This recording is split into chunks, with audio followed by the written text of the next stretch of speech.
Good morning, colleagues, and welcome to the Planning Committee, the 16th of August. I'll pass you over to Stuart and who'll take this adherent. Thanks, Chair. I'll just run through some procedural issues before I do so, if you don't mind. For those in the room, can I please check you have inserted your card into the right-hand side of the delegate unit? Your name should show on the screen and the name of this meeting appears at the top of your delegate screen. Press Enter Meeting. If your card is not working, we can issue you with a spare EV card. If you wish to speak, please press Request to Speak on the delegate unit and press again to switch off. When speaking, please ensure you are close enough to your microphone for your voice to be picked up and it's pointed towards you. This will ensure remote participants can hear. For those in the room using your laptops, please ensure you have used F5 and F8 to mute your microphone to ensure there is no interference. For those participating remotely, if you need to message the Chair or Clerk, please use the chat button on Confero. Also, please wait to speak until you appear on screen as there can be a slight delay. If you lose connection or have any technical issues, please alert the Clerk's assistant by text on 07385 370 117. This number is included at the foot of the agenda front and the assistant will contact colleagues in IT for assistance. Please note that this meeting will be live streamed as well as recorded to be made available on the Council's YouTube channel. If a member declares an interest, you're required to leave the meeting prior to consideration of that item. Please advise at that stage that you're leaving the meeting and you'll be invited back in when consideration of the item is concluded. The business for consideration today is of a quasi-judicial nature and members are reminded that if you leave the meeting during consideration of any item, you are unable to participate or vote on that item when you return. For those attending remotely, please advise me via the chat button if you are leaving the meeting and are unable to determine the item. Before I take the sedernt, I will begin the recording of the meeting. I will now take the sedernt for the Planning Committee by roll call. Councillors Alec Allison and Ralph Barker are present.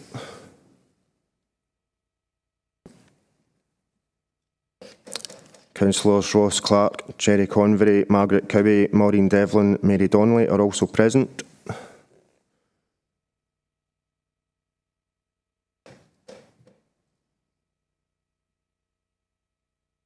Councillor Gladys Fergus-Miller is present. We have apologies from Councillor Elise Frame. Councillors Alistair Fulton, Shalene Handybode and Mark Horsham are also present.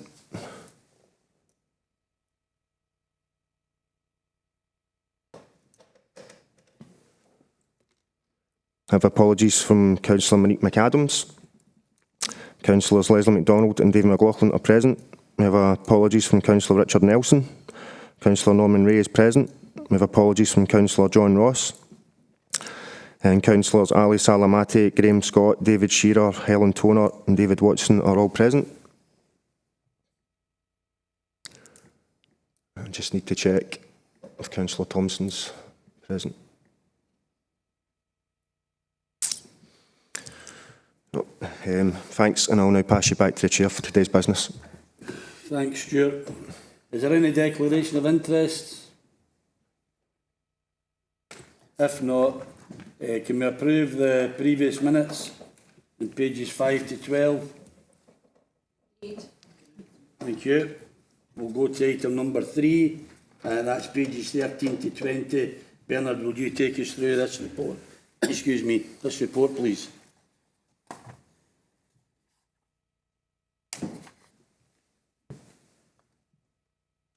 Thank you, Chair. Planning permission is sought for the change of use of an end-terraced house for use to accommodate short-term residential lets. The property is located in Whistlebury Wynd, Hamilton, and it's a 3-bedroom property with 2 off-street parking spaces.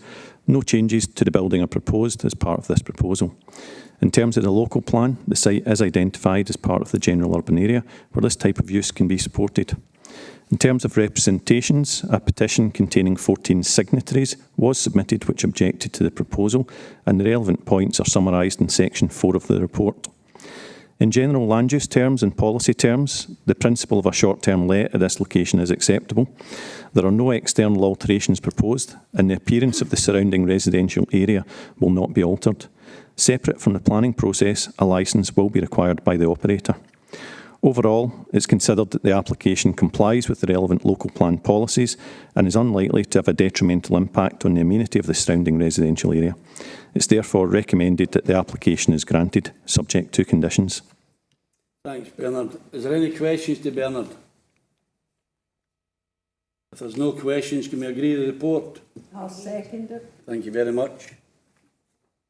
Go to item 4, pages 21 to 36, and Ian will take us through this one. Thanks, colleagues.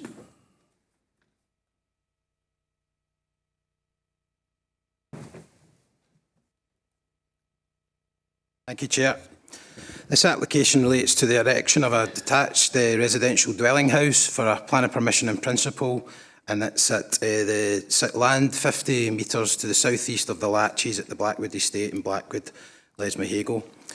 The application site relates to an area covering approximately 0.2 of a hectare, and it's bound by agricultural land across the access road to the west of the landscape grounds and by existing residential properties to the north across the access road. The site is bounded to the south by further residential development, and immediately adjacent to the plot, having planning consent, there is a house which is not yet under construction. The site's generally level and slopes towards the eastern end of the site. It was formerly a tennis court for the Blackwood Estate a number of years ago. There is also a large oak tree within the site which has a tree preservation order.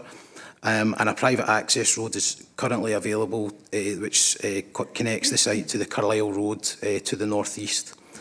The applicant seeks planning permission in principle for the erection of a detached dwelling house, the formation of an access and associated works. Indicative plans have been provided showing the potential location of the dwelling house.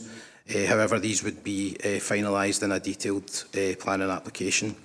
The potential location of the access driveway is approximately at the centre of the eastern boundary onto the site, and the indicative location of the dwelling and the access would be out with the root protection area of the existing mature trees, and the proposal itself would not require the removal of any mature trees. In terms of the local plan status, it's affected by 14 policies in the Local Development Plan 2 of 2021. These relate to a number of policies such as the Green Belt and the rural area, the natural historic environment, rural design and development, the development of gap sites, and policies relating to tree preservation orders and walking and cycling. In terms of relevant background government advice and policy, the SPP advises that the planning system should enable the development of well-designed, energy-efficient, good quality housing in sustainable locations. In terms of the planning background, there have been no recent planning applications for this specific site. However, a number of planning applications have been granted in the past. I would draw your attention most notably to the sites to the south, including 3 plots which have previously been granted in 2008. As a result of a number of these properties that have already been built, passing places have been put in on the access road which this proposed house will be utilising, and these have been fully installed and would be available for use to the new house. A number of consultations were carried out. I would draw your attention mainly to the Roads and Transportation Service, who have advised that they have no objections to the proposal, and they have asked for conditions relating to the formation of parking spaces and for the construction management plan for any construction. None of the other consultees have raised any major issues, and any points raised can be covered by condition.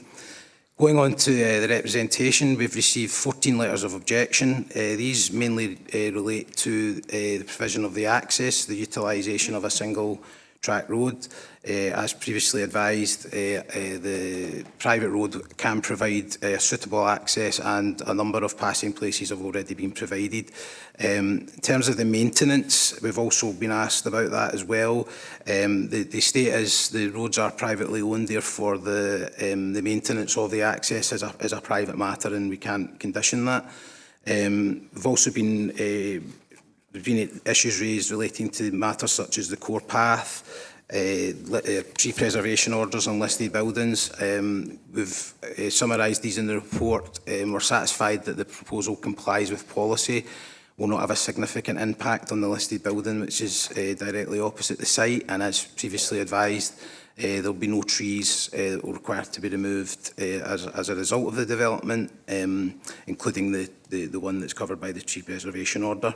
In terms of the policy, as previously mentioned, it is a gap site, and we're satisfied that it's the one remaining plot that to be developed within the estate. The site is ready-made for a house. It is appropriate landscaping. It is surrounded by housing on the other sides. We're not aware of any other sites that would have the potential for any development on them at this stage.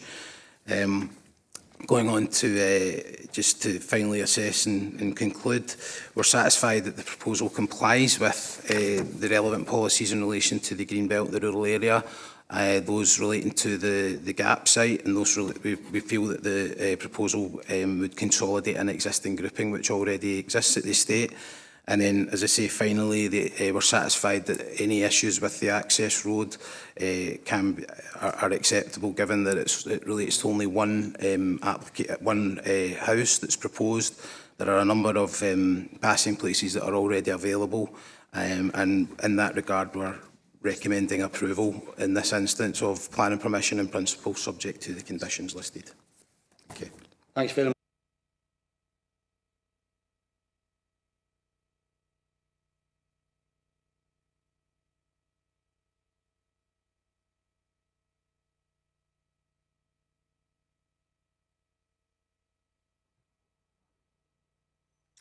Hello, hi there. Thank you, Chair.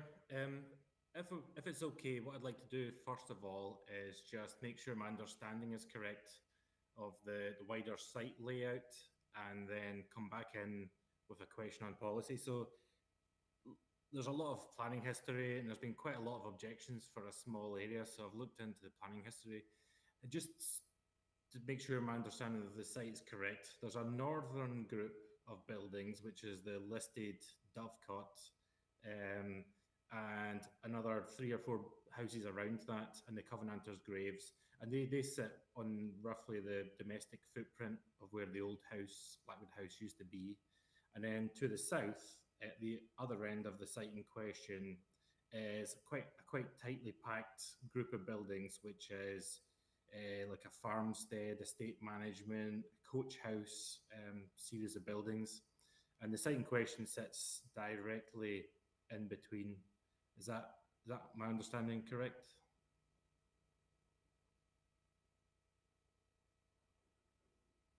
That's correct, Councillor Lambie. What I would say is that the plot in question is more to the north of the site. It's directly opposite the listed building. So there are quite a number of properties that sit to the south of it. So I would suggest it was more at the north end of the site. Okay, great, thanks. Okay, so I guess my question is, when I look at the planning history of the 5 plots that have already been approved, it was 3 plots went in first, that was approved, and then there was an additional 2 plots forming a sort of second row behind to the west of the 3 plots. Now, when you read the officers' reports for those approvals, the justification for recommendation of approval is that they're rounding off a distinct building group. They used the rounding off policy at the time. So it kind of acknowledges the fact that the southern collection of buildings, which is the coach house, the farm buildings, etc., they're a distinct building group which were being rounded off by the 5 plots. But then when we fast forward to this application, the current recommendation for approval says that these are not distinct building groups, the north and south, and this is a gap site. So I can't understand the contradiction in policy application, because I'm worried that we're calling it a gap site when the previous 5 applications were granted on the basis that there were separate distinct building groups. And I can even see in the history an application which filled the entire gap, like this latest application is the final piece in the puzzle trying to do, filled that entire gap, was refused back in the early 2000s.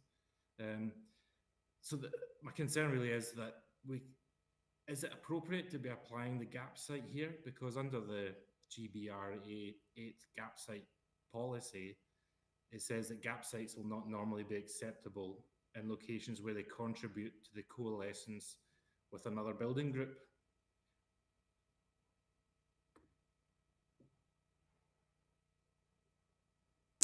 Yeah, thanks for that, Councillor Lambie. I think you'll note from the report that we've actually referred to both Policy 8 and Policy 9 in the GBRA policies. So one is both the consolidation of a grouping and the gap site. I think if you could see the plan that shows all the houses that are there, I think it's quite distinct that this is the one area that sort of sits on its own.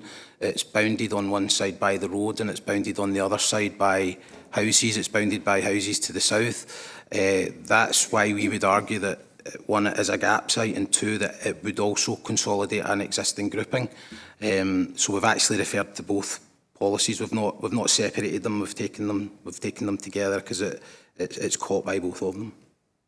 Yeah, but in the previous 5 plots, it was established that these were different building groups. So by applying the gap site policy, you're coalescing 2 building groups. That gap, I assume, was left there intentionally, and that's why previous applications were refused that filled the site entirely and coalesced the 2 gaps. So we're just a bit worried that the goalposts are moving, that five applications were permitted based on it was rounding off a distinct building group, and then the future application doesn't acknowledge distinct building groups and now says it's a single building group with a gap site. I mean, both things can't be applicable. Either the 5 previous extant permissions were incorrect, or the planning history hasn't been fully reviewed in determining of this, making a recommendation on this application.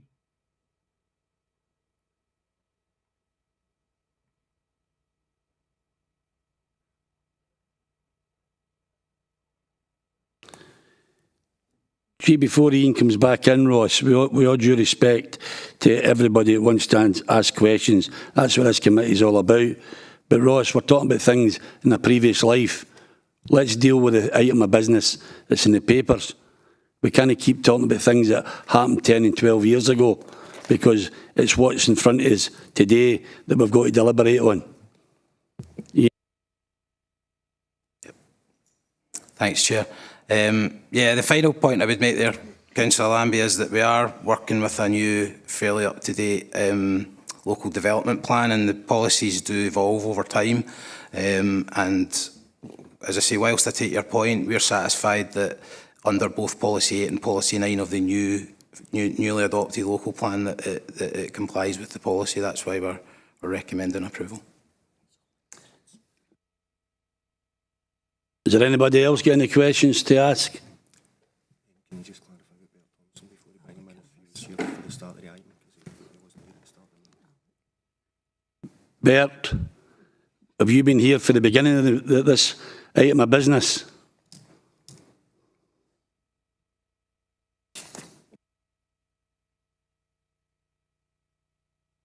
Comment, but I'm now in the meeting and will participate in the rest, if it's okay with you, Chair. Yeah, that's not the question I'm asking you. Were you here for the beginning of the item? No, Chair, I can't. You can't take part, no.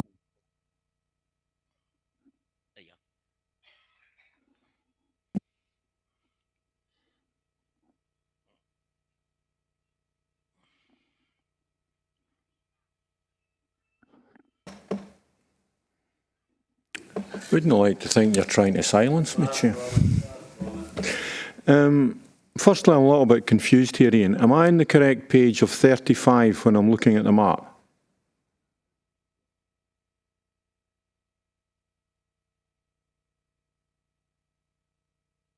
Right. I'm struggling to see how this can be looked at as a gap site on its own. It's creating a gap site between the north and south buildings. It's taken up 20% of a field. The whole field could be considered a gap site then. So I'm just, and I'm also nervous about these words about access onto a private road, because I think, as you'll be aware, it's causing big issues elsewhere when we don't have the infrastructure in place to service building. I just don't see this as a gap site. And I'm just not sure that I can agree with your assessment then on whether it should go ahead or not. Thanks, Chair.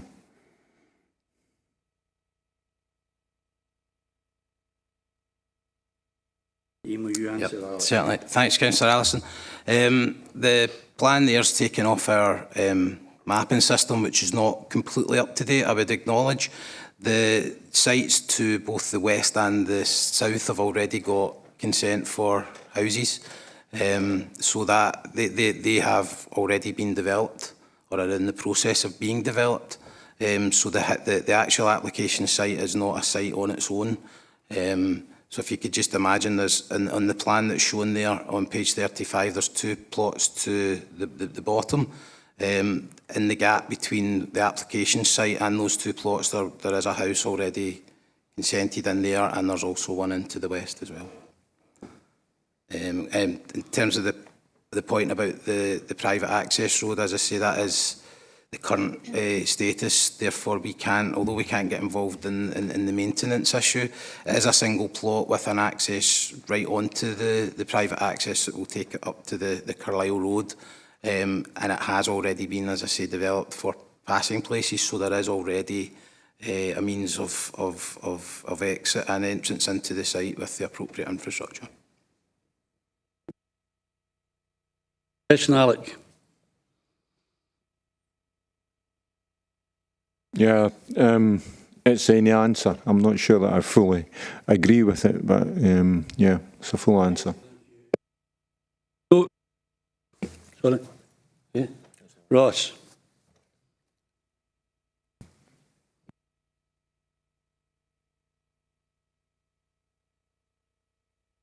Only the application in front of us. We really should be.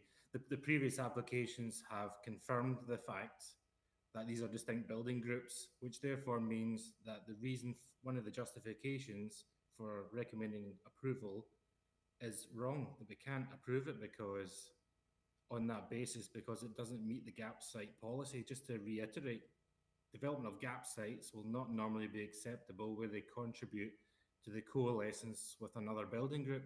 And if you're failing that policy test, arguably you're failing GBR A1, which is development shall be sited in a manner that respects the existing built form, land form, local landscape character and setting. So if we're joining the domestic buildings of the old house with the estate, historical estate buildings, I mean, I think it's pretty clear cut. So I'd like to propose an amendment for refusal based on contravention of policy GBRA8 and GBRA1. Do you have a seconder? Alec, you seconding Ross, yeah. Okay. In that case, I'll move the report. I'll second it. Can we have all those in favour of the... Chair, Sorry. I've got a system to use now for... All right. Technology, folks, I beg your pardon. What are we doing? Right, sorry.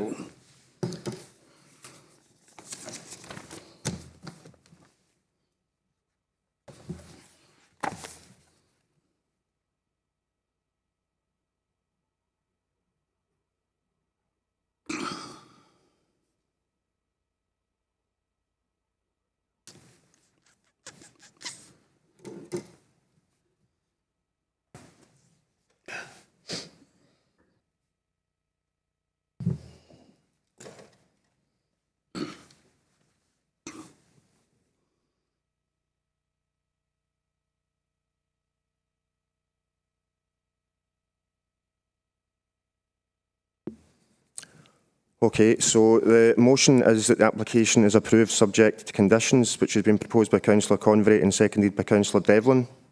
And the amendment is to refuse the application on the grounds that it does not comply with policies GBRA1 and GBRA8, which has been proposed by Councillor Lambie and seconded by Councillor Allison.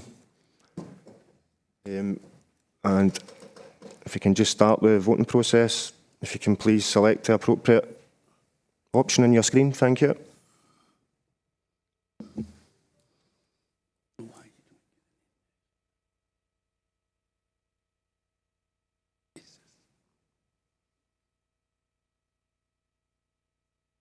to see what happens on it. Once the voting stops, because you can tell who's voted and who hasn't. Then it'll all change.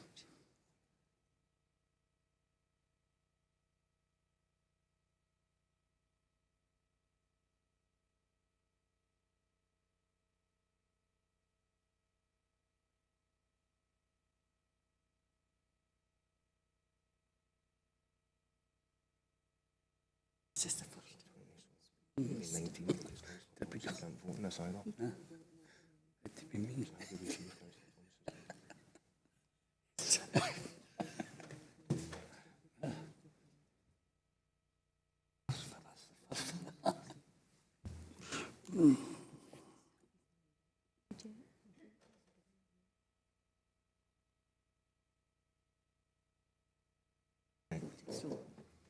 Are you happy?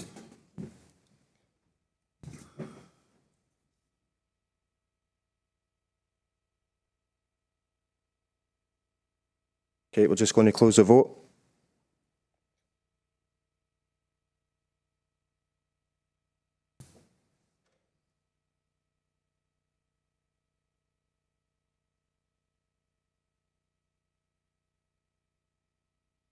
Okay, so 15 members have voted in favour of the motion and 4 members have voted in favour of the amendment. I therefore declare the motion carried. Thank you.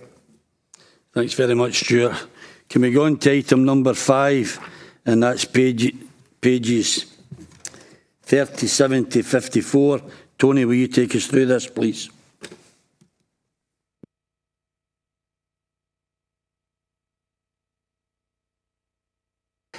Right. Thank you, Chair. So this is a detail application seeking the removal and restoration of railway sidings and the reuse of material as fill for land grading on land at Carlisle Road in Kirkmuir Hill. The site is split into 2 parts, where it's transected by the Lanark Road, which is the B7086. So we split into 2 parts. There's a larger portion to the west of Lanark Road, which we're going to call Site 1, and a small proportion of land to the east of Lanark Road, which is referred to in the report as Site 2. Site 2 currently benefits from planning permission for a residential development of 25 detached houses, and those proposals also included the removal of the railway sidings. There's currently no extant permissions for Site 1. So detailed permission is sought for the removal of the sidings on both Sites 1 and 2. The material from the embankment would be used to fill for regrading and land levelling works on Site 1. And following the regrading of that part of the site, the land would be returned to rough grazing. There would be some material taken from Site 2 to Site 1, and once Site 2 is completed, that would allow the topography to be levelled and to allow the construction of the residential development as consent. The applicants have estimated that the duration of the works is around 6 weeks in total. In terms of consultations, they're set out in section 4 of the report. Roads have offered no objections, subject to a condition requiring the submission and approval of a traffic management plan, and that forms condition 6 in the paper report. And environmental services also have no objections, subject to a number of conditions, mainly the main one being that the hours of operation should be controlled to be between 8 AM and 7 PM Monday to Friday, 8 AM and 1 PM on a Saturday, and at no time at all on a Sunday. We carried out neighbour notification and publicity, and as a result of that, 14 letters of objection were received. The points raised by objectors are listed in section 5 of the report, and there's response to each of those points in the papers. So just turning to the assessment and conclusions. The full application site is on land designated as part of the settlement boundary of Kirkmuir Hill.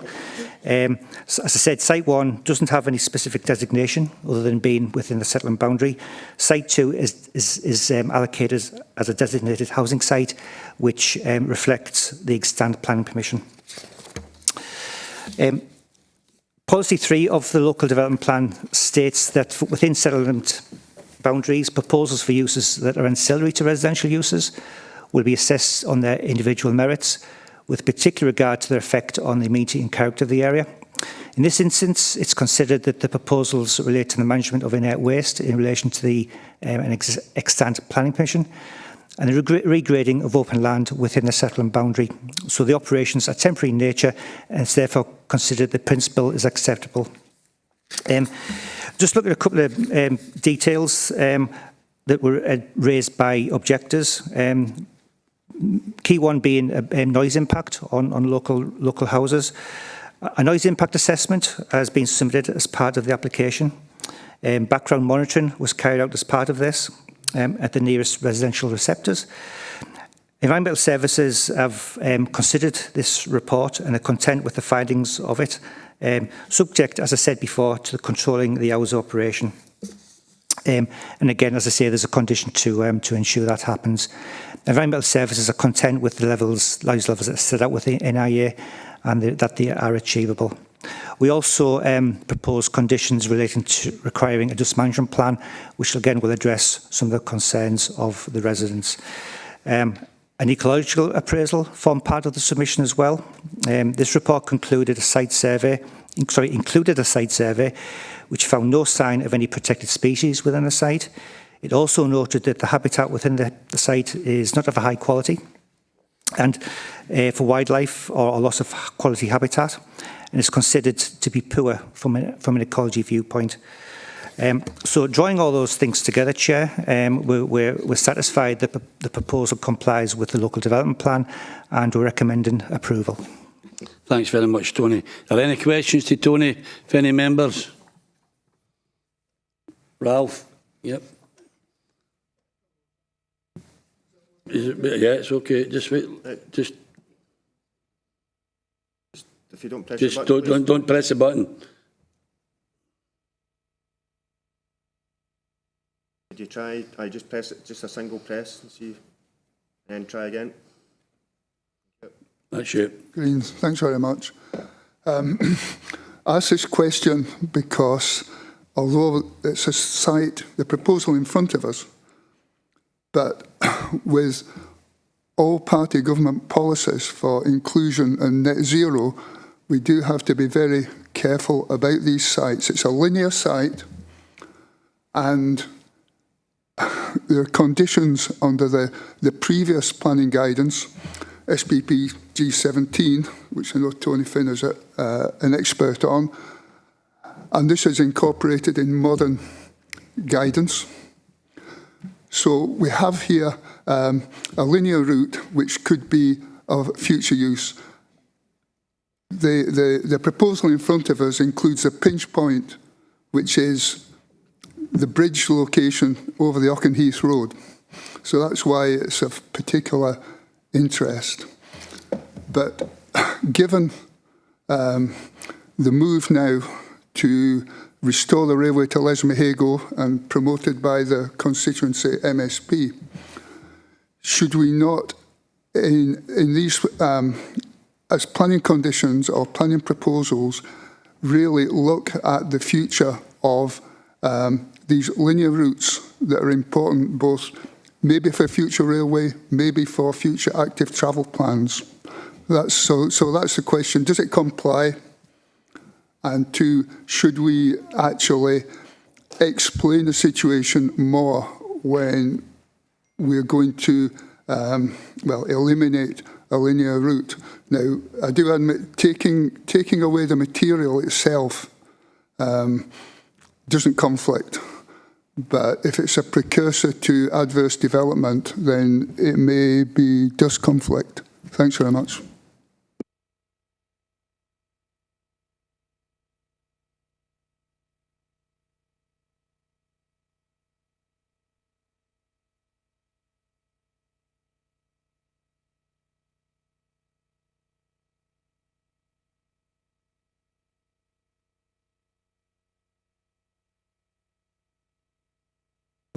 That's it.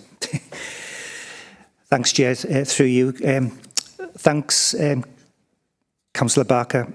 Probably answer this in two different ways. As I said in my presentation, the development of Site 2, which is to the east of Lanark Road, has permission already for housing development.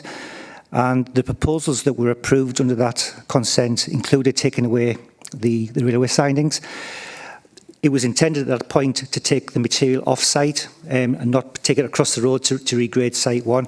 So the principle of taking that railway siding away has already been established. What I would say, though, is that the approved plans do show the rerouting of a path through the site, and it eventually meets the old path or the old railway sidings again at the end of the site. So the public access to the wider countryside won't be affected in the long run. Just in terms of the very general principle of redeveloping former railway sidings, SPP 17, which you mentioned, that's been superseded by the current Scottish planning policy. It's not as strong as it used to be.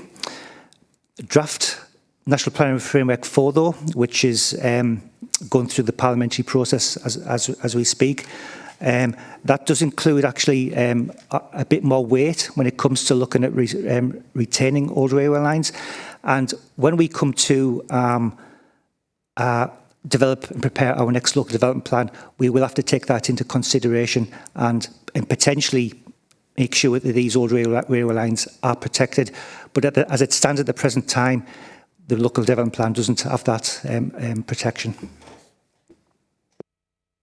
Okay, Ralph, answer your question. It does answer my question. Thanks very much. Thank you. Councillor Salamati, you want to come in?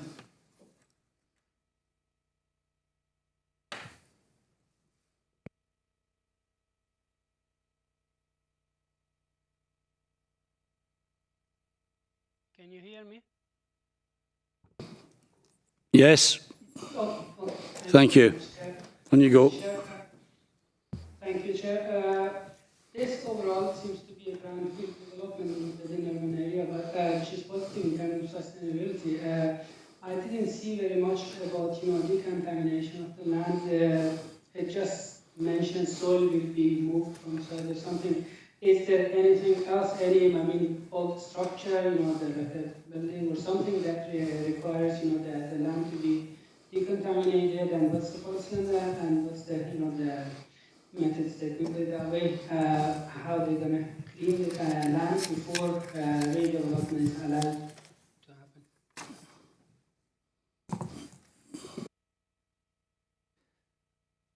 Yeah, thank you, Chair. Just through you. Yes, Councillor Salamati, condition 13 on the paper part does include a condition that requires a comprehensive site investigation to be carried out before work starts on site. So that would certainly address the concerns that you've raised there. That answer your question, Ali? Thank you. Yes. Thank you very much. Thank you. Recommendation for the officer. I'll second it. Can we agree? Thanks very much. We'll move on to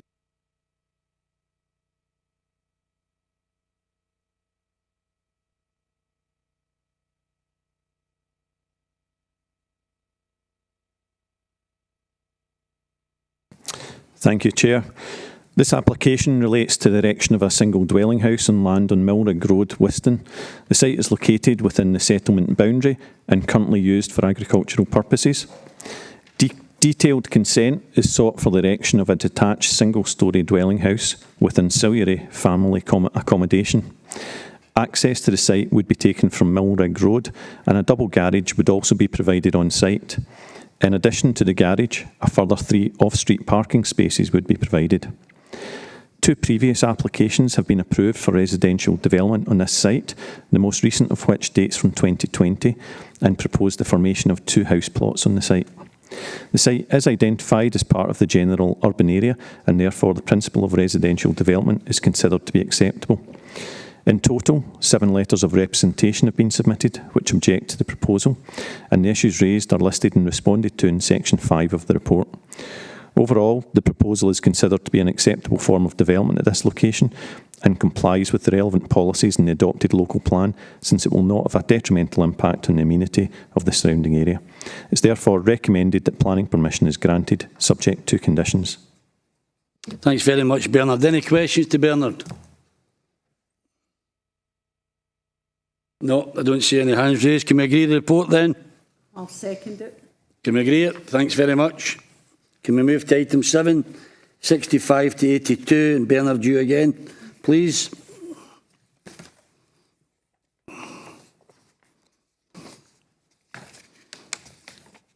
Sorry. Thank you, Chair. Planning permission is sought for the substitution of house types on a variety of plots previously approved under planning permission CL 030257. This site represents the last undeveloped area covered by the planning application, which has largely been completed and relates to finished dwellings located to the north and south of Bourtree Crescent. The road, footpath, layout, amenity space, play areas are largely the same as the plans for the original approval. The site area extends to approximately 1.3 hectares and is located between Bourtree Crescent and St Andrews Drive. The land is currently vacant, comprised of an area of scrub, weeds and wasteland. In terms of consultation responses, they are summarised in section 4. Of note is the consultation response from Roads and Transportation Services, who have got no objection to the proposal, subject to a number of conditions relating to the completion of the access roads at the appropriate time, provision of electrical vehicle charging points, wheel wash facilities, ensuring that the roads are swept to keep them free of debris during construction, submission of a traffic management plan, provision of phasing details, and ensuring that there's adequate turning areas on site and staff parking provision. In section 5 of the report, the representations are summarised. There have been a total of 7 letters of objection and 2 in support, with a further comment letter. In general terms, the road layout, landscaping, amenity, drainage infrastructure, etc., and overall street scene character remains largely unchanged from the original approval. House replacements are similar to the footprint, curtilage, driveway and parking provision as the originally approved details, which are being substituted here. The size, scale and design of the dwellings are in keeping with the established character of the area and will not adversely affect residential amenity and are largely compliant with the guidance in the residential design guides. The proposal will not have a significant impact upon landscape features, protected habitats or species. There are no infrastructure constraints, whilst Roads and Transportation Services have not raised any traffic or public safety issues in their consultation response. Conditions are proposed which will ensure that the proposed roads and footways are completed at the appropriate time and that disruption during construction is minimised and effectively managed.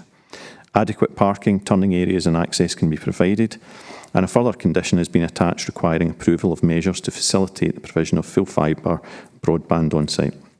In view of the above, it's considered that the proposal would relate satisfactorily to adjacent development and the character and amenity of the residential area would not be detrimentally impacted upon. Overall, the proposal represents an appropriate form of residential development for the site, and it is therefore recommended that detailed planning consent be granted, subject to conditions. Thanks, Bernard. I see David, you want to come in?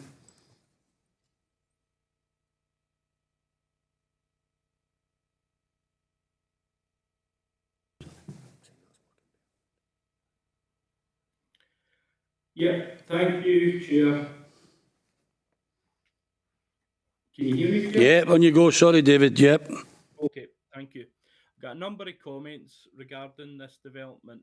Obviously, it is within the village boundary, so there is no grounds to refuse. However, there are issues that were raised by the objectors which should have and could have been dealt with.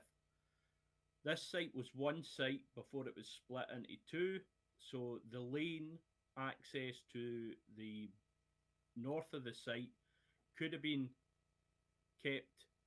The land could have been kept and that lane could have been formed. That's a lack of oversight from someone, whether it was the developers or whether it was the planning department, to put that in place when it was one singular site.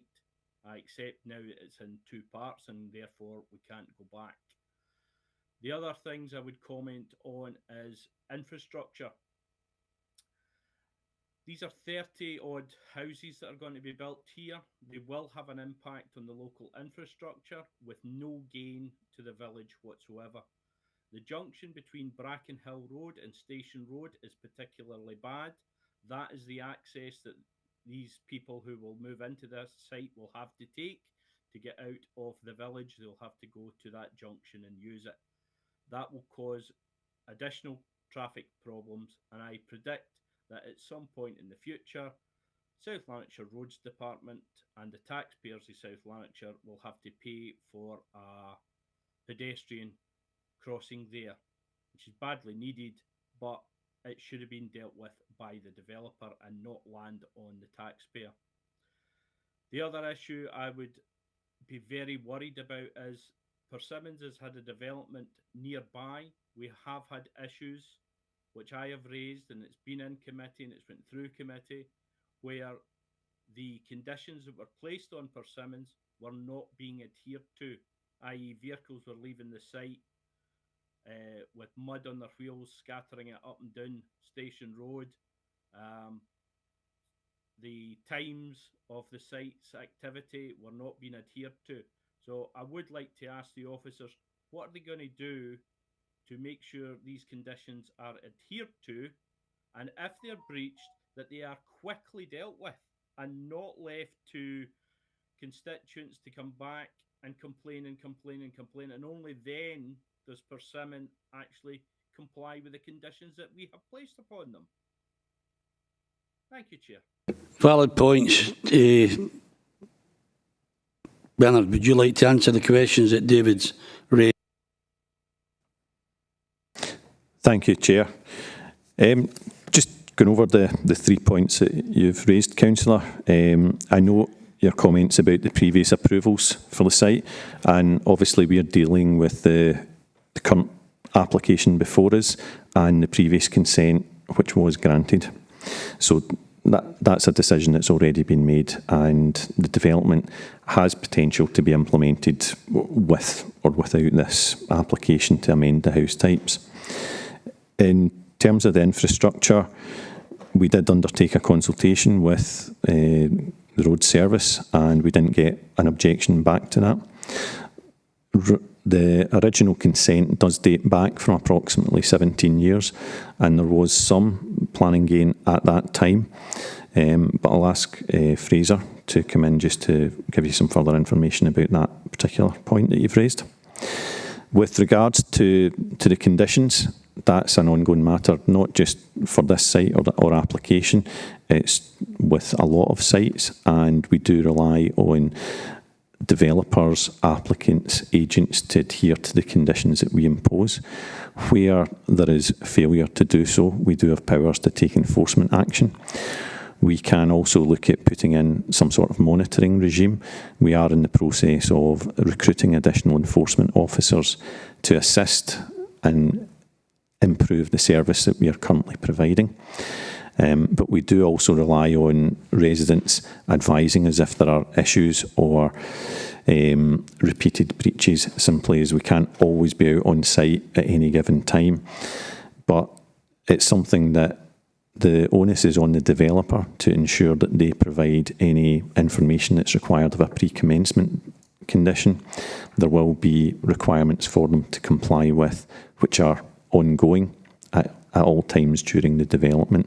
And as I say, if these things are brought to our attention, we will endeavour nonetheless to go out and monitor the site as best that we can, but we also do rely on the assistance of residents to just bring these things to our attention if there's a repeated issue that arises.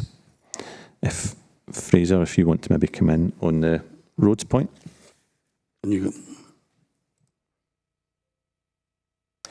Thank you, Chair. In terms of the junction at Station Road and Brackenhill Road, we had a check of the accidents. There's no accidents within the last 3 years. The development is for 31 units and therefore won't generate a significant amount of traffic. However, we'd be happy to look at the crossing point either before or after the development is in, just to see what's required. Looking at the site, the pedestrian crossing is usually based on a gap assessment, and it's whether there's ample gaps for pedestrians to cross. So looking at it, my initial feeling is that it wouldn't qualify for a controlled crossing point. There is drop curbs at the junction, but but I say we'd be happy to look at that afterwards. David, does that answer your questions? Chair, can I come back? Yes, of course you can. I'm happy to hear that Fraser is offering to assess the junction after these houses have been built, and I'd be glad to take him up on that, and I look forward to a report from him. On what Bernard had said about the developer, the onus is upon him to, or them to adhere to the conditions. But I would say, what I would say to Bernard is, that's asking the poacher to be the gamekeeper. And really, what we need is being able to respond when constituents and the public do complain that these conditions are being breached. We need to respond quickly and firmly with any developer on any site, because if these conditions are to mean anything, they have to be enforceable and they have to affect.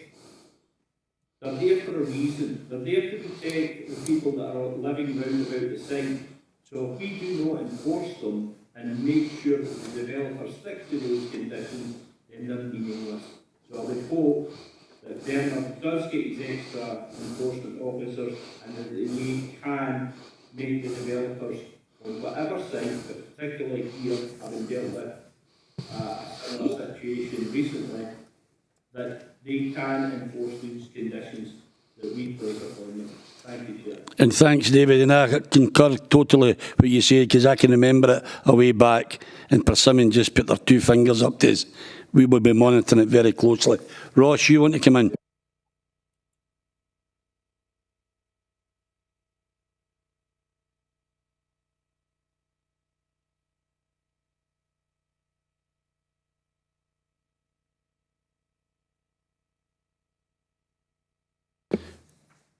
Mary, you want to come in?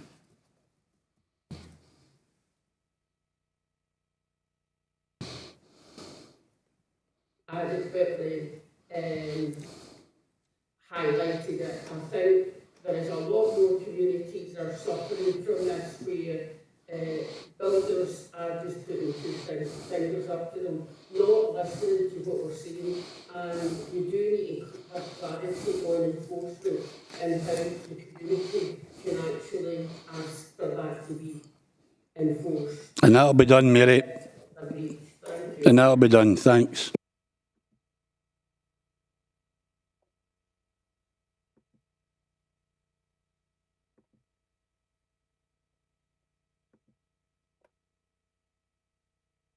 Right, thanks, Chair. It's just come back to the point David Shearer raised about enforcement, and again, we spoke about it at the last planning meeting, and I've had a bit of dialogue with planning officers on it recently as well, and it's quite disturbing that, you know, developers are getting away with this, and that they're, even when we are catching them not adhering to planning conditions, the sanctions don't really fit the crime.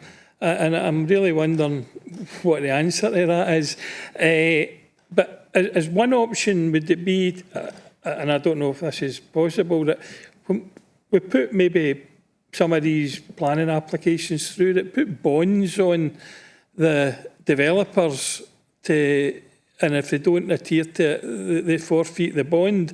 I don't know if that's legal or not, but I think it's something worth looking at, because it's getting ridiculous that communities are getting disrupted and developers aren't adhering to what we're asking them to do, and they're really basically sticking two fingers up us. I get that's no to do with this here, Jerry, but it's just, I think, a point that needs to be taken on board.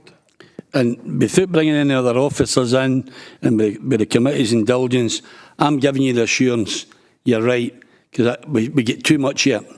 Once you get planning permission, let's take it away and let's come back to a future meeting with your agreement. Can we agree to that? Everybody happy? Okay. Thanks very much, colleagues. Sorry. Ali, you want to come in?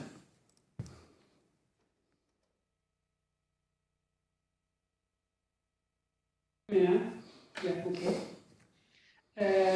Yeah, well, I agree with Ross. They spoke before me.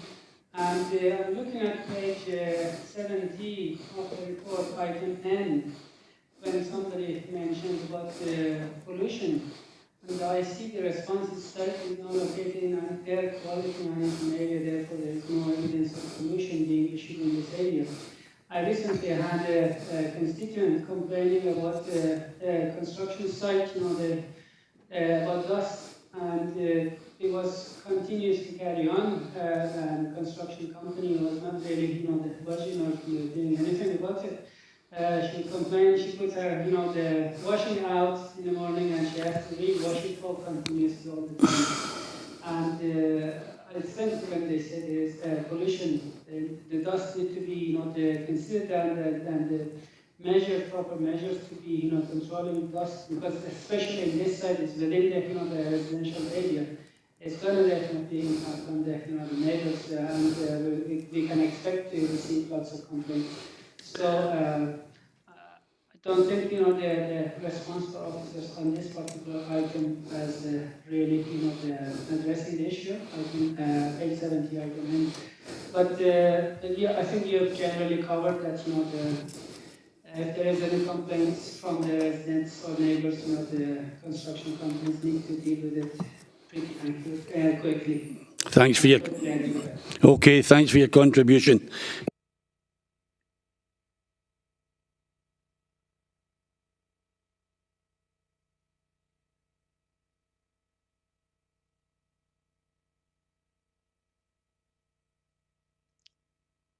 Thank you, Chair. This application seeks the change of use of a Class 1 retail unit to a hot food takeaway at 78 Main Street in Cambuslang. The site is a vacant shop unit which was previously occupied by a florist shop. The majority of the surrounding units are in commercial use with existing hot food takeaways and a convenience store to one side with residential properties on the upper floors. To the rear of the unit is a communal courtyard and the Glasgow to Newton railway line backs the site to the rear. It's located within the Cambuslang town centre. As mentioned, the works proposed include the change of use and the installation of a flue on the rear elevation and the formation of a new door opening. 6 letters of objection were received regarding over-provision of hot food takeaways in the area, and no consultees object to the proposal, subject to conditions. As noted in the report, the proposal is considered to comply in principle as it's located within the town centre designated area where hot food takeaways are permitted under Policy 9. It's considered as an appropriate mixed use within the area and there would be an adequate balance of retail and non-retail units.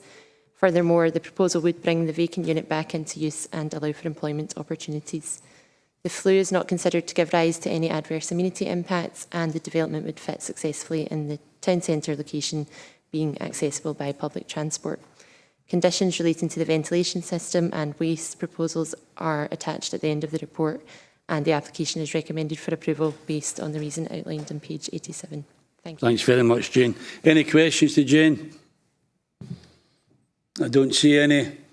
I'll move the report. I'll second it. Kimagiri report. Thanks very much. We'll move on to item number 9, pages 91 to 102. Bernard, would you take us through this, please? Thank you. Thank you, Chair. This application relates to a substantial 2-storey detached sandstone villa located within the conservation area in Uddingston. The proposed works relate to the demolition of an existing conservatory and attached garage, the erection of a side and rear extension, the partial demolition of the existing vestibule, which will be rebuilt with an upper floor extension at first floor level, along with an alteration to the boundary wall to allow the driveway to be widened by 1 metre and an electric gate installed. In addition, several ancillary alterations, including replacement soffits, fascias, rainwater goods, windows and doors, and the installation of an air source heat pump are also proposed. Collectively, these developments, along with internal alterations, will result in the significant modernisation of the property. There was one consultation undertaken as part of the proposal with Roads and no adverse comments were made. In terms of representations, these are listed in section 5 of the report and 7 letters were submitted which objected to the proposal. In terms of the application before us, there has previously been an application at this site to redevelop this property. However, the proposals that were made in terms of the design, scale, proposed materials were not deemed to be acceptable, and as a result it was indicated that the application would have been refused. However, the applicant chose to withdraw. As a result, and following negotiation with the applicant, the current proposal is what we have before us. Overall, it is considered that the impact of the proposal will be within acceptable limits, all aspects considered, and it will not be to a significant or adverse extent. The proposed works to the property are relatively extensive. However, they have been designed to be sympathetic to the conservation area, with the majority of modern features and materials to the sides and rear to maintain the original integrity of the sandstone villa from the streetscape. From the public elevation, the property will retain its traditional appearance, with the sandstone from downtakings being reused to face all new elevations and all new roofs being finished in slate. While the materials to the sides and rear of the extension will be more modern, these are set back from the front elevation and as such will be relatively unseen from the street and in turn will have no significant impact on the appearance of the conservation area. In light of the above, it is considered that the proposal would have no significant adverse impact upon amenity or the character and appearance of the conservation area, and that it reflects the spirit and thrust of the relevant local development plan policies and guidance. It's recommended that planning permission is granted, subject to conditions. Thanks very much, Bernard. Are there any questions to Bernard?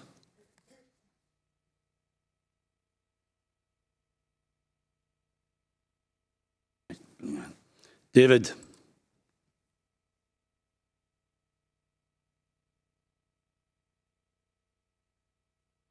Yeah, thank you, Chair. I would just like to say that obviously we have to allow villas of this era to be developed and meet modern needs.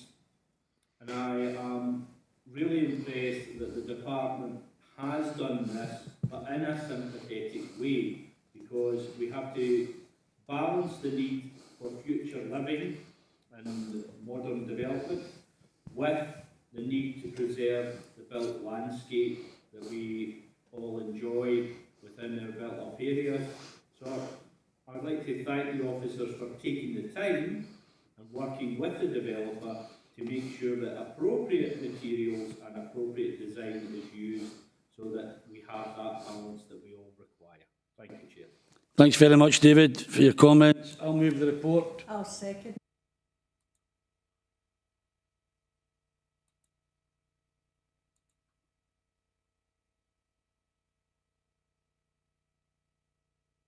Thank you, Chair.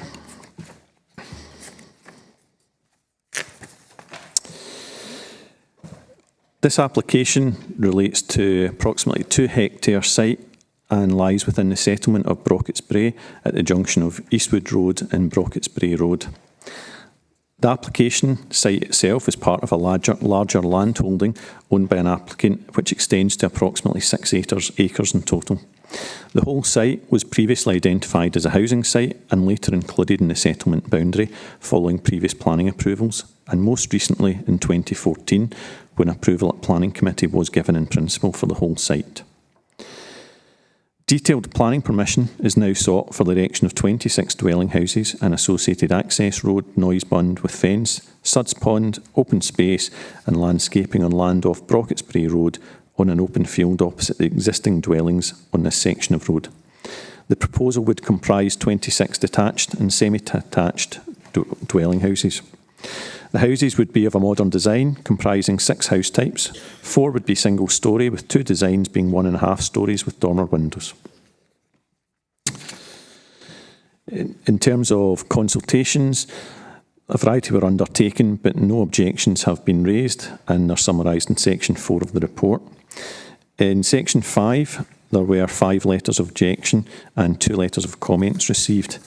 In addition to what's contained in the report, following the preparation and finalisation of the report, 1 additional representation was submitted, which just raised concerns to do with parking, particularly during construction, and the monitoring and enforcement of conditions associated with the development. The conditions remain, and there is also a condition that requires the submission of a traffic management plan, which would look at disruption during construction and parking in the surrounding area. As the site is located within the Brocketts Brae settlement, sitting opposite the established residential properties and with easy to access public utilities, it's considered to satisfy the sustainable development requirements for residential developments outlined in the relevant policies. It's well located in terms of access, connectivity and amenity provisions in terms of local network and retail centres which are within relatively close proximity, contributing to an accessible and sustainable site. Furthermore, as the site has been previously identified as a housing site and included in the settlement boundary, it is considered that the development represents a suitable extension to the settlement and a welcome addition of a mixed housing development to the local housing market in this rural location. The development is relatively small scale and can be adequately accommodated within the site area, and the existing site levels create a pleasant and open development. It would infill this section of Brocketts Brae Road and between the children's play area and Eastwood Road, and form a street frontage as a continuation of the settlement to mirror the existing development. The proposed layout responds to the topography and shape of the site. The house design, layout and gable-to-gable distances help reduce the overall massing and visual impact. The traditional linear layout of development along Brocketts Brae Road is reflective of the properties on the opposite side of the road and achieves suitable access arrangements due to the widening of the road and formation of a new footpath. It's considered that the application is acceptable for this portion of the identified housing site, and the proposed layout, siting and design is suitable and addresses all relevant planning policies of visual impact and amenity. And it's considered that there will be no significant detrimental impact on the surrounding amenity. All technical matters have been addressed through detailed consultation and relevant conditions are attached. As such, the application is recommended for approval, subject to conditions and the conclusion of a legal agreement. Thanks very much, Bernard. Any questions to Bernard? Norman, on you come.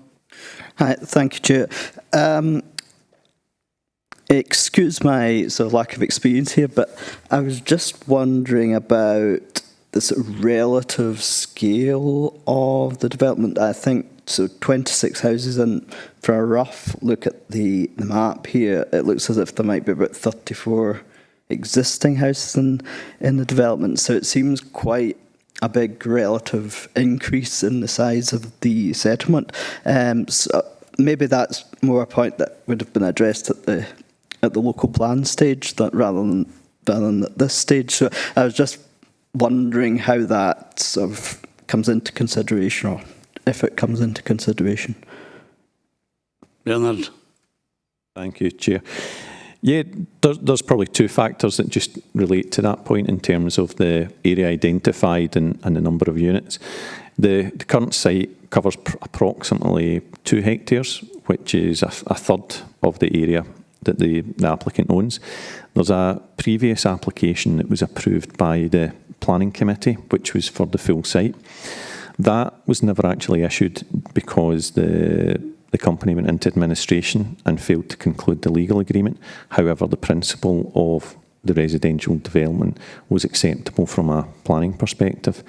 That then resulted in land being allocated in the local plan process, and what we have before us is now the application coming forward, which is looking at the detailed design, layout, density, and albeit it's maybe only the first phase and there's scope for a second and third phase, that will be up to the applicant or developer to decide if they want to proceed.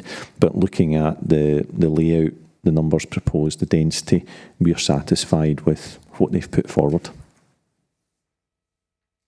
Okay, Norman.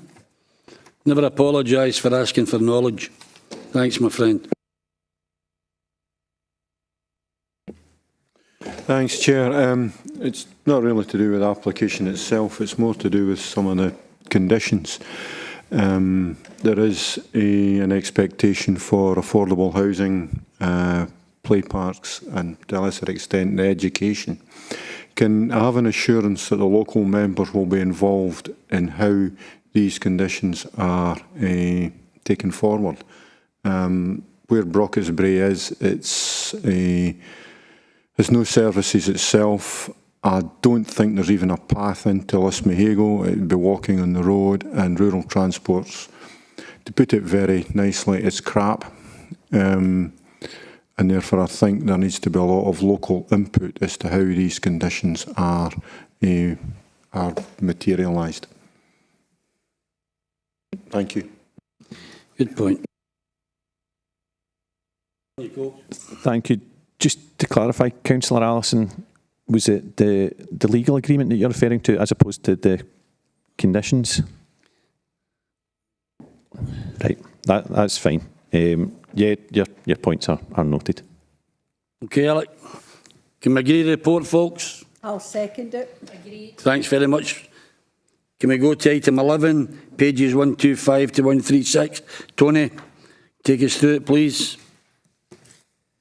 Yes, thank you, Chair. So this is a detail application for the installation of battery storage facility on land at High Flat Farm, which sits to the north of East Kilbride, around a mile or so to the north of the settlement boundary. It's situated next to an existing electricity substation. The proposal involves in detail up to 27 battery storage containers and a range of ancillary infrastructure, which includes high security fencing and also security lighting. The site would be secure and includes equipment to allow 24-hour monitoring of the batteries remotely with no full-time staff on site. And the proposals also include a range of fire safety measures which are described in section 2.1 of the report. We had no objections from any of the consultees, and any matters raised by them can be addressed by condition, and they are addressed in the paper apart. And following the carry-out of neighbour notification and publicity, there were no objections to the proposal either. So turning to the assessment and conclusions, the application site, it's on land designated as being part of the Greenbelt. Policy on this in the local development plan states that the Greenbelt functions primarily for agriculture, but also mentions other uses appropriate to the countryside. It also advises that isolated and sporadic development will not be appropriate. So in this case, the policy does go on to list a number of suitable uses that would be appropriate in the Greenbelt, and it includes renewable energy proposals such as this. And in addition, as I said, the site's adjacent to an existing substation, and therefore it's not isolated. So we're satisfied that the proposal comply with policy 4 and the principle is acceptable. Just turning to some of the detailed matters, the design of the proposal, it's a functional in form, I think it's fair to say, involves the siting of up to 27 containers. It's considered the scale of the proposals and the function is very similar to the existing substation next to the site. This results in the proposals being in keeping with the character of the immediate area, and it wouldn't dominate the surrounding landscape. We're also satisfied the building wouldn't detract from the amenity of the area and would be read as essential electricity infrastructure. Screen planting is proposed to soften the proposals in terms of the visual impact. It's therefore considered that the design of the proposals would not be detrimental to the surrounding area, and any visual impact would be minimised by the site's location being clustered next to the substation. We've also assessed the proposals in terms of the impact on road safety, habitats and residential amenity, and we're satisfied there wouldn't be any adverse impact. So in conclusion, we're recommending that the application be granted as we consider the proposal complies with the local development plan. Thanks very much, Tony. Any questions to Tony? Oh. Bert.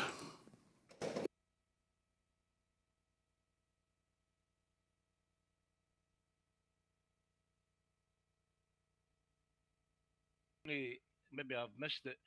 Is the consultees, I take it, when the fire service, they're quite happy with the safety, etc. Yes.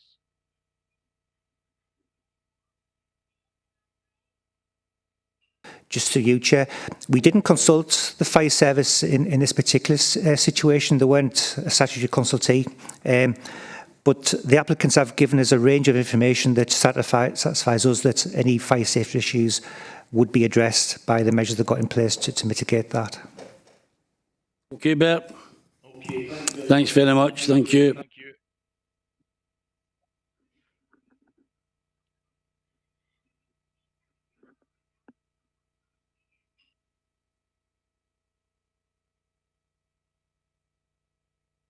Thank you, Chair. This application seeks detailed planning permission for the erection of 61 dwellings within the Hamilton Community Growth Area. It's on a site that's previously been granted consent, and this current application is seeking to amend the house types rather than as a new development. The proposal relates to the erection of 61 detached dwellings, access roads, landscaping, footpath links and a children's play area. The dwellings include a mix of 3, 4 and 5 bedroom accommodation, which are generally 2 storeys in height. A number of the dwelling types have integrated garages, and some dwellings have associated detached garages.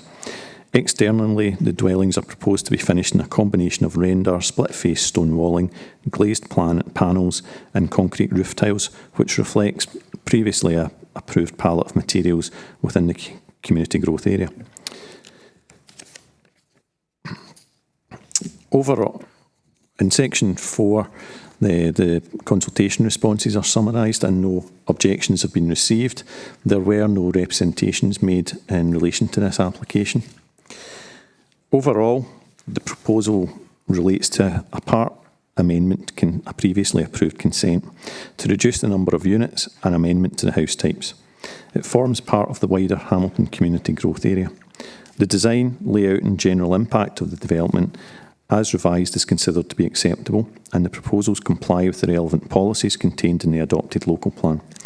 In view of the above, it is recommended that planning consent is granted subject to conditions. Thanks very much, Bernard. Any questions to Bernard for anybody? Mary?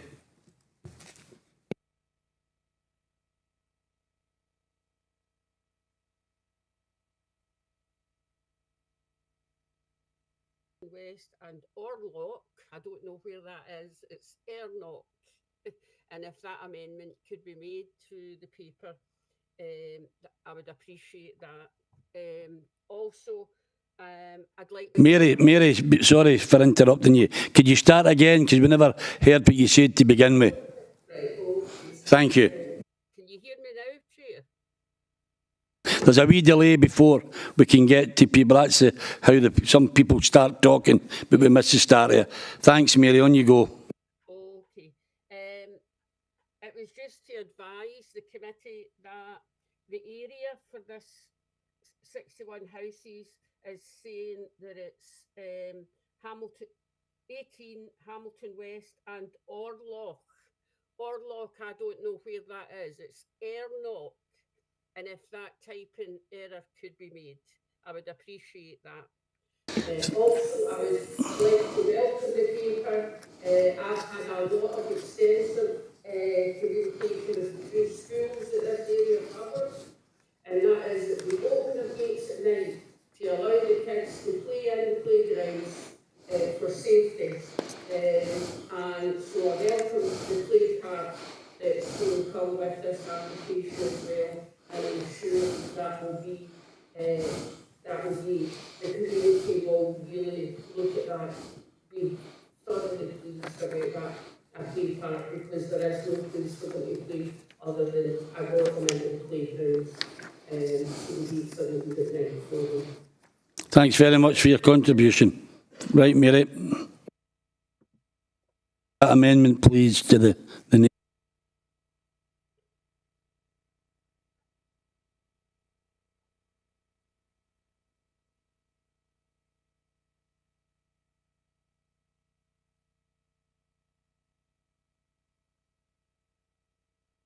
Yep, thank you, Chair. So this report is to advise members of the outcome of public consultation on the draft supporting planning guidance for electric vehicle charge points, and then to seek approval for the revised SPG as set out in the appendix to the report, and thereafter for it to be adopted as the Council's agreed planning position. So in November last year, the Planning Committee approved a draft SPG that had been prepared to provide information and assistance to developers regarding the provision of EVCP infrastructure, and then to carry out consultation on that document. In general terms, the SPG is intended to assist developers with requirements in terms of the type and number of EVCP units to be provided in developments, and the information that's to be required to be submitted with applications. The SPG will support local development plan policy on climate change and addressing those issues. In particular, is to address or to seek to reflect, the vision of the Scottish Government's National Transport Strategy, and also a National Planning Framework 4, which is in its draft stage at the moment. The transition to electric vehicle charge points will contribute significantly to these goals. In very general terms, the standards include within new residential developments, 1 charge unit per residential unit, and in non-residential developments, 1 in 10 parking spaces should have a charging unit. So consultation was carried out on the SPG earlier this year. As a result of that publicity, 7 letters of representation were received. The points that are raised are summarised in section 4 of the report. Hopefully members have had a chance to look at those issues. Just picking up a couple of things. The developers have advised us that often there's a limitation on the network grid capacity. But our view is that if developers take this issue on board at the start of the development process, that can be built into their programme, and hopefully there wouldn't be any issues as it comes to the point where they install the charge points. There's also been a concern raised that the 100% provision within housing developments is excessive, and that what we're suggesting is at variance with other authorities in Scotland. And what I would say to that is, first of all, that we learned this week that there's proposed changes to the building regulations, which will be coming into force in 2023-24. And interestingly, what we suggest in terms of standards pretty much reflects what's going to be coming forward in those revised building regulations.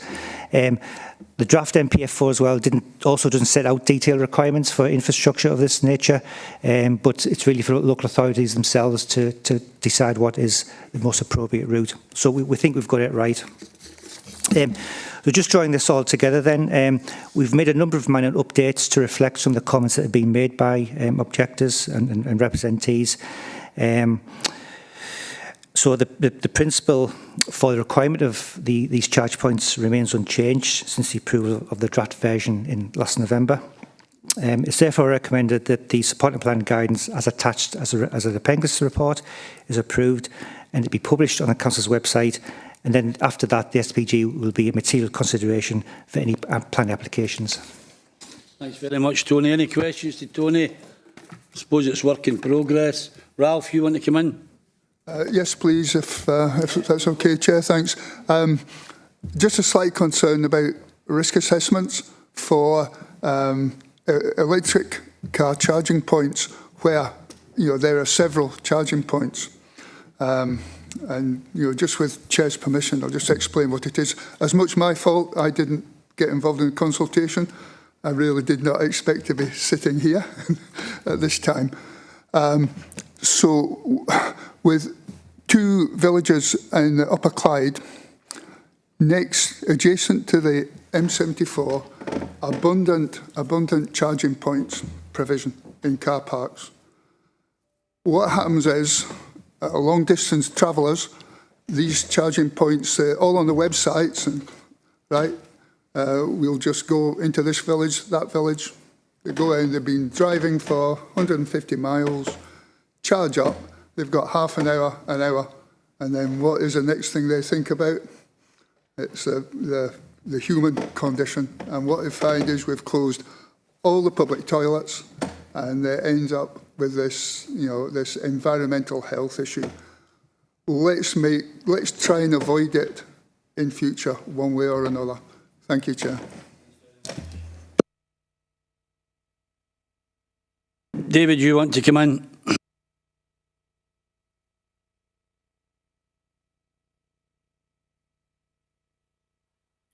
Yes, Chair, thank you. I welcome this report, and it's good to see that there will be conditions in place for future developments. What I would like to ask Tony is, where we are retrofitting, this can be extremely difficult when you have people living in flats above high streets or multi-storey flats, but still wish to be part of the greener community going forward and want to participate by getting electric vehicles. Is there going to be an update of how we deal with situations where we have to retrofit and all the difficulties that that comes with? Thank you, Chair. Yeah, through you, Chair. It's at the moment not an issue that the planning system can get involved in. However, the draft building regulation changes that I've seen does include retrofitting charge points in some particular cases. I'm also aware, and Fraser might be able to give more detail on this, but the council are looking to extend and expand its own electric vehicle charge point infrastructure throughout the council area. So maybe Fraser could reflect on that and give some more detail. Fraser. Yeah, thank you. That's right, Tony. The council is expanding on the electric car charging points, and that's just been implemented throughout. I'm not aware of any guidance in terms of fitting onto existing properties at the moment, but certainly it'll be we'll be looking into that. Yeah. David, tell our colleagues it's work in progress, and no doubt we'll visit this time in memorial again. Okay, can we agree to the report? Agreed. Thank you very much. I have no urgent business. I thank you for your attendance this morning. Thank you.